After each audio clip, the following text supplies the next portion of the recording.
E quando ele viu com as mãos levantadas orando, ele me cutucou e disse: teu Deus não tem tempo para você agora. Quando ele terminou de falar, o avião voltou ao normal, o fogo nas turbinas apagaram, e o piloto disse assim: este avião já está sob controle. Irmãos, esse testemunho aqui do pastor Daniel Alfa é muito poderoso. Assista comigo. Nós não precisamos viver com medo. Não, eu já passei, veja, situações de morte. Eu perdi a conta. Já estava dentro de avião com as turbinas pegando fogo. Que tal para você, meu irmão? Tudo bem? Ele perdeu o controle. Uma das turbinas começou a pegar fogo. Eu estava bem na altura da asa, olhando e vendo a turbina pegar fogo. E aí ele começou a perder o controle e deu um stall de cauda. Para quem é piloto sabe o que eu estou falando. De cauda, ao contrário, o avião caindo, assim girando, totalmente sem controle da aeronave. A aeromoça estava sem o cinto, como dá aquele desequilíbrio de pressão. Ela bateu a cabeça no que seria o teto do avião e começou a sair sangue do nariz dela, do ouvido dela, e o sangue saía pelo teto do avião. E todo mundo gritando desesperado. Então, que tal? Eu levantei as mãos para os céus e disse: Pai, chegou minha hora, que bom, eis-me aqui. Eu tenho testemunhas que estavam comigo, indo para lá, para onde eu estava indo, para aquele país. Eu disse: mas se não chegou a hora, Pai, se ainda há algo a ser feito, o que é para ti, Senhor, segurar esse avião com a tua mão e colocar ele lá no aeroporto?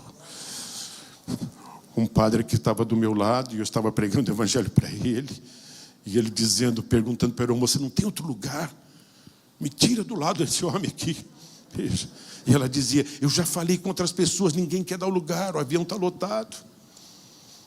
E quando ele viu com as mãos levantadas orando, ele me cutucou e disse: teu Deus não tem tempo para você agora. Quando ele terminou de falar, o avião voltou ao normal, o fogo nas turbinas apagaram, e o piloto disse assim: este avião já está sob controle. E quando ele desceu lá no aeroporto, ele disse, estava dando entrevista para a CNN, e o padre estava do meu lado, porque ele pediu o endereço da igreja. Eu quero o endereço da tua igreja, precisa me dar o endereço da tua igreja. Veja, e aí o piloto dando entrevista, dizendo assim: eu não segurei aquele avião, eu não parei aquele avião, foi uma grande mão que o segurou e colocou esse avião no chão, e eu com as duas mãos glorificando ao Senhor e chorando e dizendo: só tu és Deus e não há outro, só tu és Deus e não é outro.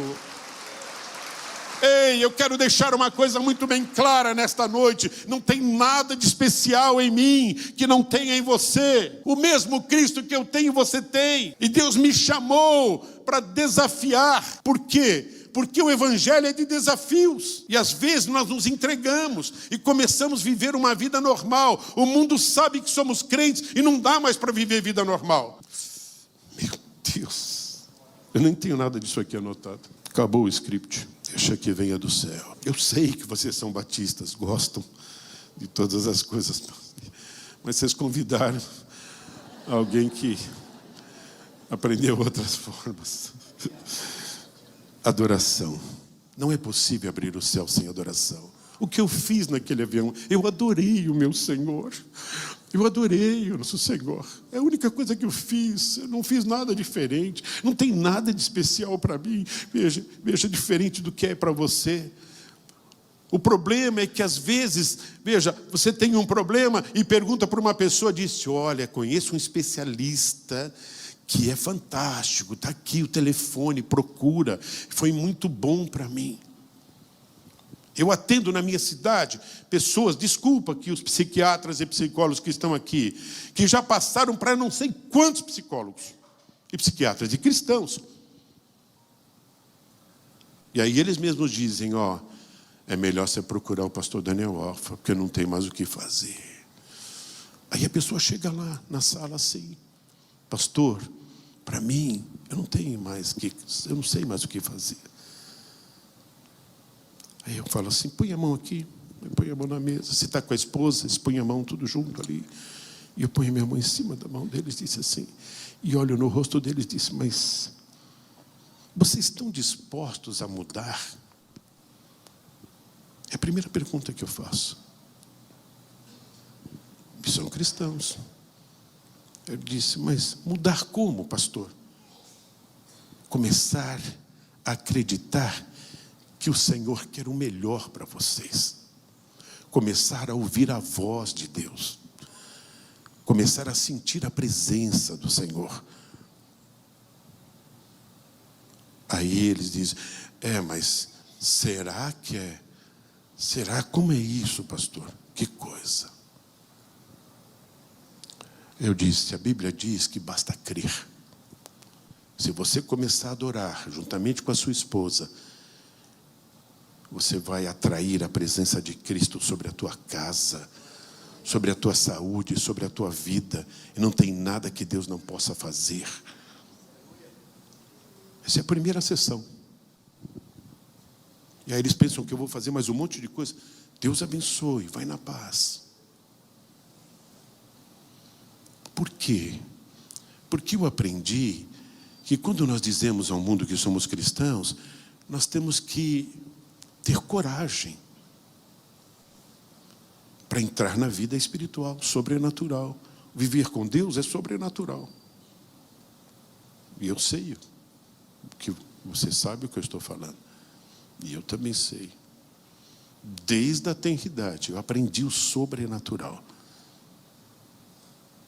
Eu tive na empresa que era do vovô, muitos anos depois, lá na Alemanha, que os russos pegaram a empresa. E o dia que eu cheguei para visitar, o galpão principal ainda, quando eu cheguei, tinha uma grama na entrada, tinha uma placa de bronze, e o nome dele como fundador da empresa estava lá. E eu comecei a chorar. Fui pego de surpresa, não imaginava que ia ver o nome dele lá. O dono da empresa atual veio na minha direção, disse, o que está acontecendo? Uma outra pessoa que estava comigo, tinha me levado até lá, veja, ele falou, ele viu o nome do avô dele como fundador da empresa. Eu disse, Deus, o que tu está fazendo, pai? Aí, quando o dono da empresa atual soube, falou, então você tem que dizer para todos os funcionários que você é neto do fundador dessa empresa. Porque até hoje não tem tecnologia melhor do que esta.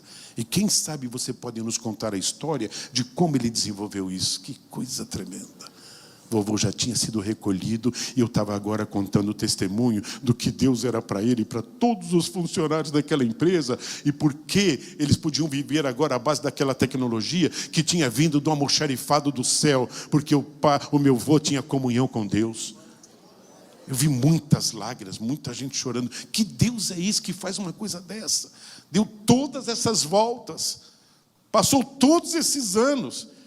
E agora o neto daquela pessoa que tinha adorado a Deus e que falava com Deus, estava lá e estava vendo a glória de Deus.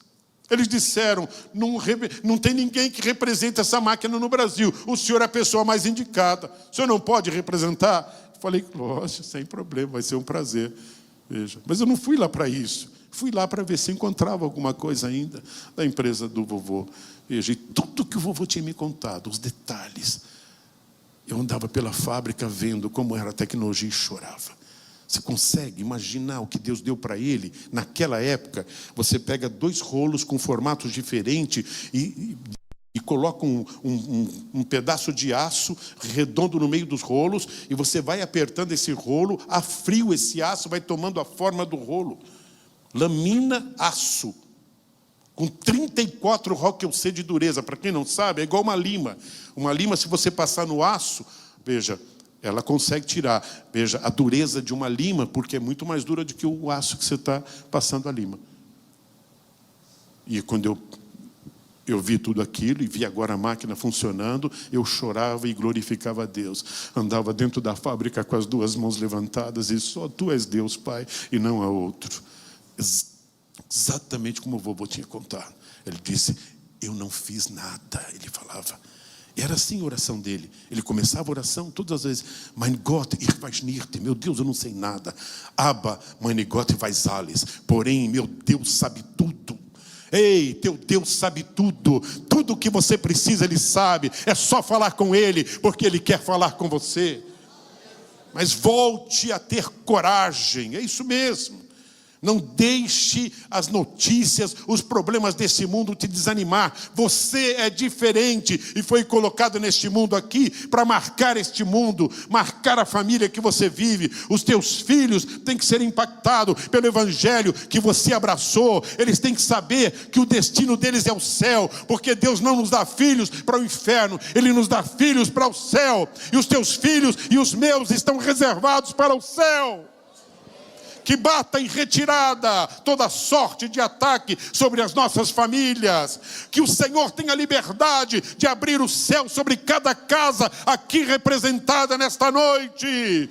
E que o Senhor cada dia mais possa te usar poderosamente, a começar do teu lar.